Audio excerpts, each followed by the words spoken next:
So I was in denial for like 3 months until June. This is just a little weight loss update I wanted to give you guys because I don't see these things being talked about, mainly because people are trying to like protect themselves in the plus community or protect themselves in the body positive community. Like, it's not like something that happens overnight. It doesn't happen just for 1 year post-op. It continues to happen.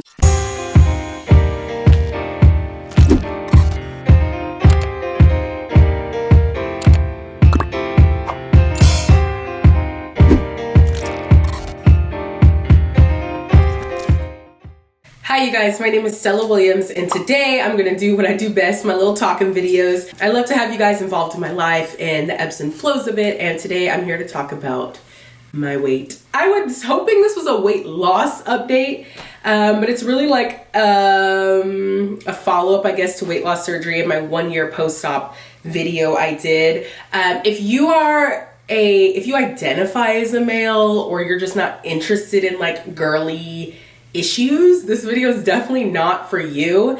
If you are a female and this weirds you out as well, this is probably not for you. But if you're interested in some of the things that have set me back in weight loss and issues I've had since weight loss surgery regarding like feminine natural things, then this video will be for you. So without further ado, let's get into the video.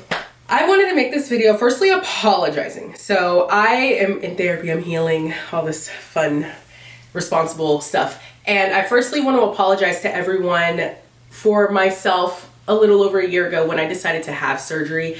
I made it such a big deal. I was like, don't comment on my weight, I don't want anyone to talk about it, blah, blah, blah, blah, blah.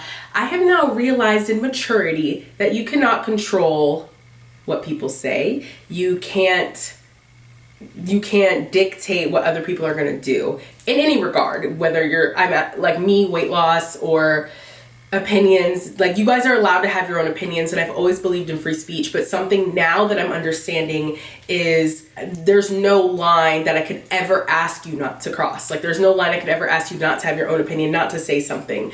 I do believe just because I'm on the internet doesn't mean you have to say everything you're thinking, but I'm also not allowed to police you guys. So especially the people who are coming from a good place, it is my own responsibility to take what I need or to not engage in the conversation or your comments. So I do want to say I'm sorry for because that's my own insecurity, right? Like, I was so insecure about the weight loss and what was going to happen in, the journey, that I had requested that you guys not mention it, but I can't do that. So, and in turn, it still happened. So me asking you guys not to say anything and it still happened, it didn't do anything. So I do want to apologize for trying to like police you guys. That's not cool. Have your own opinion. I've become very, very good, especially this year, in just acknowledging people's opinions, but not internalizing them. So starting off there. Secondly, I want to talk about actual weight loss. I mentioned this in my 1 year VSG update video. If you haven't seen it, please check it out. If you are interested in the weight loss surgery, its effectiveness, obviously, and just how surgery is in general. That's not really what this video is about. This video is more about like after you lose the initial weight and the weight loss. So in that video, I did mention there definitely comes a point where weight loss is back to being your responsibility. The only upper hand is I still can't consume as much food. So in saying that, I had a breakdown like this summer because I had noticed I was really struggling with my weight, like pre-surgery weight. And this wasn't because of portions. Like, I still have a really big problem eating with my eyes. I will get like a plate of food. If you want a reference to that, look at my Jamaica vlogs. I'll get like a plate of food and I really can't eat it. So I still struggle mentally when I log my weight. I still put 360 pounds instead of 260, or there's some stuff I'm still catching up on. But I wanted to talk about my weight this year because I realized like I'm really struggling. There's a reason, we'll talk about it, and how I got over that, how I've overcome that, not digressing back into old patterns of behavior. I had realized in my logbook that I started January at 260 and pretty much consistently since February, the lowest I got to was 250.0. I was really excited because, I went into pre-op at 344. So I was like, I'm almost to 244, but I had already lost well over 100 pounds since my highest weight. My highest weight was 375.6, so I'm well over the 100-pound mark. This is where it gets girly, so hang in with me. But I was on a IUD that stopped being effective probably around January or February of this year. And in March, it was discovered that my strings were missing. I had to get surgery to remove it. It was this whole big deal. I had to go through it. It was very traumatizing. But one thing I had noticed after weight loss surgery, when I started slowing down in my weight, were two very key moments. One, when solids were reintroduced into my diet. Now, for a lot of the beginning of your weight loss, you're pretty much on a liquid diet and you really can't hold a lot of liquid. So you're just dropping weight. You're very malnourished. Your hair falls out. Like, you feel weak. You're probably going to be anemic. Like, I'm not a doctor, but that's what happened to me. You're very malnourished, but you're eating like not as much as you're supposed to. It's like this whole thing. So you're losing a lot of weight. And then the moment you start to introduce solids, and I even mean pureed foods, that's weight back added to your body. So it starts this, like, again, psychological thing, even though you still lose weight for sure. Two moments. Introducing solids back in, that's when weight loss slowed down. It didn't stop, it slowed down. Dealing with hormones. And for me, that's the biggest deal. So I got an IUD in August of last year. So that was 2 months. It was almost 3 months after I got surgery, because I had started bleeding a lot, because when you lose weight, there is fat that's held in, no, there are hormones held in your fat cells. And so when you drop weight, those hormones need somewhere to go. And for me, that looked like bleeding. So I was bleeding a lot, and I got on this IUD, and it was cool. The bleeding stopped. I'm living my life. I go to Europe. I have a good time. So then I noticed, like, my period just kind of went missing in January. And it wasn't in February. I was like, oh my gosh, am I pregnant? You know, I start the Reddit thing. Can you get pregnant with an IUD? Not the case. I looked for my strings. My ex-partner looked for the strings, weren't there. Found out my IUD went missing, and my doctor informed me that for however long it's been misplaced, it hasn't been effective. So I was like, okay, well, thank God I didn't get pregnant, and, you know, all this bad happened, but the good that happened out of this was I had to get completely retested. It was literally a month of going to the gyno. Thank God I'm no longer in that phase of life, and I no longer show signs of PCOS. So there was a lot of bad, but it evolved into a lot of good. And then I had the question. I was like, hey, doctor, I had that IUD because I was losing weight. I don't want to start bleeding again. I still have like 100 pounds more I want to lose. And so she's like, well, at first she's like, I'm never putting another one in. And then she's like, I could put another one in if you want. And I was like, no, because I haven't had kids yet. And so I don't want things being messed up. So anywho, I get really, really nervous. And I think I was in denial. This was March. So I was in denial for like 3 months until June, that the reason I had slowed my own weight loss, I was self-sabotaging, was because I was scared to start losing weight again and the bleeding start again. It was really traumatizing to go that many months consistently bleeding heavily. It ended me in the hospital. I needed 4 bags of blood. Like, it was traumatizing. And so subconsciously, I don't think I like realized that. And I would self-sabotage. So I was back to self-sabotaging, but not in a way of like overeating. And, you know, I would just purposely make sure my weight was just a little bit slower in loss. So I started the year 260. Lent happened. I gave up packaged foods, got down to 250. Then I was like chilling. So then fast forward again, Lent's over, weight shoots back up. I start eating packaged foods again. Again, I can't eat much, but I was eating much more frequently. So weight doesn't really, I say shoots up, but like, you know, when you start eating not good things again, your body adds a little bit of water weight, and that kind of turned into 10 more pounds. And then I went to Texas for 2 weeks, lost weight. And then my family was here a few weeks ago, and then I got up to like 267, and I was like, whoa, like, I can't. So I should also mention, in the midst of this, 2.5 months ago, I restarted the pill because that bleeding had started again. So 2 months ago, I went to the hospital, and I was having the same bleeding that I had last year that resulted in me needing blood. They were able to tell me that it wasn't as bad, which is great. I did not need a blood transfusion, but I did need something. So what were we going to do? Talked to my doctor about it. She's like, I could put another IUD in. I said, absolutely not. Let's go back to the pill, because that's what they did in the hospital before I got the IUD last year. It stopped everything. So I'm on progesterone only right now. And it is horrible. If you've ever been on a birth control, specifically progesterone is the hormone that elevates right before your period. So a lot of those PMS symptoms I live with day to day. the bloating, the hungry, like any PMS symptom you can think of, I pretty much live with it. The bitchiness, like that's kind of my life. And I've had to learn to adjust because it doesn't just affect me, it affects the people around me if I can't control myself. But the biggest thing outside of emotionally is the physical. The bloating sucks. The bleeding has stopped, which is great, but everything else with it, it's like, this pill is affecting your body. So when my family left and I got up to 267, I was freaking out. And I was not freaking out, because I'm 267. I was like, no, like we're supposed to go the other way. And I had to remind myself of like the whys of why I'm losing weight.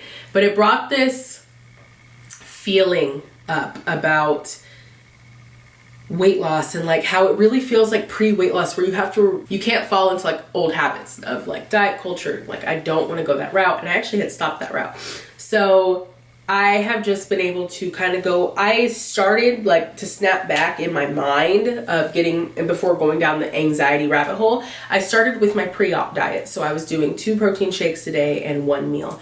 And then when I felt comfortable with that and I lost a little bit of that water weight from when my family was here, I then switched to the solids, the phase, I think it's like phase 4. So when you first get solids it's supposed to be your forever phase, but the phase 4 of weight loss surgery. So just eating eating smaller portions, etc. So now we're good. Now like I'm losing weight, like I'm back on track, but I say this to be very blunt that it is still up and down. And I felt so much before I took responsibility for my part, because I do eat whatever I want. So before I took responsibility for that, I was blaming it. I was like, oh my gosh, people lose so much weight and it's because they don't have hormonal issues and all this. And like, I felt a lot of resentment for the fact that I was going through hormonal issues. It feels like a push. Like I feel like I have to work 2 times harder to lose weight. That's why you always see me in the gym. That's why I usually eat really well unless I'm out or on vacation, but I was fighting twice as hard to lose the weight. So all of this, I'm good now. I'm back on track. I've reset my mind. All of this came to a really wonderful question I actually got here. I think I did take a screenshot. Okay, so the question I received on Instagram was, is it okay to complement weight loss with body positivity? Can you do a video on this? So this is essentially that video. I already planned this video, but that question actually gave me purpose for this video because I wanted to address everything I'm talking about right now. So again, it doesn't matter if it's okay or not. And I think this is a life lesson for a lot of people. You cannot control what people are going to do. And it's very interesting being in a body positive space, losing weight, because a lot of times it is overlapped. But I think my life's my life, your life's your life. And I think where the body positivity comes into weight loss is your perception of yourself. If I were to look at myself in the mirror and be like, you're fat, you're ugly, things I genuinely don't believe about myself, that's where I would feel body positive comes in. Now we're talking about, well, why are you not being positive toward your body? Why are you not showing your body love? Why are you combating your body? And that's where that conversation comes in. But I do not think weight loss and body positivity go hand in hand. And it's actually it's been a really good journey, I'll say. It's been a very uplifting journey. It's something I will be very blunt about. I was really worried about because it took me until this year to really understand that relationship between loving my body and losing weight and how they don't overlap and how they're separate. So I was very nervous, but it was something I was going to do anyway. The nerves didn't stop me from embarking on this journey for my own reasons. I am very grateful for the experience I've had while losing weight in front of the world. I know a lot of peers who haven't had the same experience I have, and to be blunt, I do believe it's because I'm very open about everything I'm saying. I don't try to appeal to anyone to sugarcoat. I don't try to sugarcoat much to appeal to the communities that I'm in. And I think that's one thing that's made this really easy for myself because of my transparency and my honesty. I'm able to just it comes with blowback when you're not catering to a community. But I will say in the long run, over the course of a year and a few months, it's made it a lot easier to be on this journey and to be authentic. I feel like the authenticity in this journey has allowed like a real community to be built. So I think it's cool. I think it was a little rough a little bit. You know, I did have some blowback, but overall, because it's just like, this is who I am, this is what I'm doing, respect it or not, the people who have been really genuinely interested in it have stayed, and we've built community, and we have videos, and we get questions like this, like people who really want to know their role in when they're viewing someone else's life, what's appropriate and what's not. And to answer that question, I'll say, you're allowed to say whatever you want. You're allowed to have whatever opinions you want. I will say as like a lesson, it doesn't mean all your thoughts need to be typed on a computer. Especially before you type, I want you to think, would you ever say this to someone else's face? Those are really important. But overall, like, this journey has just been so non-linear, and I think you hear that all the time about weight loss. Like, this is not just a straight shot. It's very up, it's very down. But I think the most beautiful thing I've gotten out of this whole journey is like healing actual traumas I've had and becoming a woman who's not based or founded in trauma. Being a woman now who's like cultivating her own ideas, choosing what serves her in life, choosing my own path instead of being a result of things that have happened to me. And I don't know if I would have done that, if I would have started this journey. If I didn't start the weight loss journey and the surgery specifically, I don't know if I would have been able to, and if I did, I don't know how that would have looked, been able to overcome and like relearn all these different areas other than weight loss about myself. So for that, I'm grateful. Like, I literally left the internet for 6 months because it was so emotionally changing, and it forced me to kind of mature a little bit, and I couldn't crutch on food. So like, get to the root of these issues. Let's fix them. And I'm still working on them today. And, you know, I'm getting downloads from God about all these answers I still have. So it's not like something that happens overnight. It doesn't happen just for 1 year post-op. It continues to happen. But I think the biggest thing is taking control of that and owning that and using that as a power to propel yourself forward. It's been the most beautiful journey, and this is just a little weight loss update I wanted to give you guys, because I don't see these things being talked about, mainly because people are trying to like protect themselves in the plus community or protect themselves in the body positive community. Like, I'm about my community. I say this all the time, not my whole following is not bigger girls. It just isn't. And the only thing I have to worry about is me. I just so happen to be in these other communities too. But this is my life, and I feel like, you know, we're on the up and up, but I would not be real if I didn't come on here and share that there are struggles too. And I went through a big one this year, but I can't wait. I can't wait to continue like this journey and see you guys. And life's back together, and with me at focus with God in center, and it's good. So thanks for watching my little weight loss update. I have some fun hauls for you coming up. I have a Good American we're going to do. What else we have on the calendar? Good American. Oh, the swimsuit. I'm going to do this because the swimsuit is literally so amazing. Fashion Nova haul, H&M haul. We got a lot. Looking at the board, I got a lot for you guys coming up. And Big Bottom Bay and the Big Bottom Bash. If anyone's going to that, please let me know. It's in Houston this year. I'm so excited to be a featured guest there. That's going to be a good time. It's rodeo themed. That's hot. I can't wait. Have my boob yet. Let me know down below about your experience with weight loss, or just like your perception on anything I've said, and I will see you guys really, really soon. Love and light. Bye.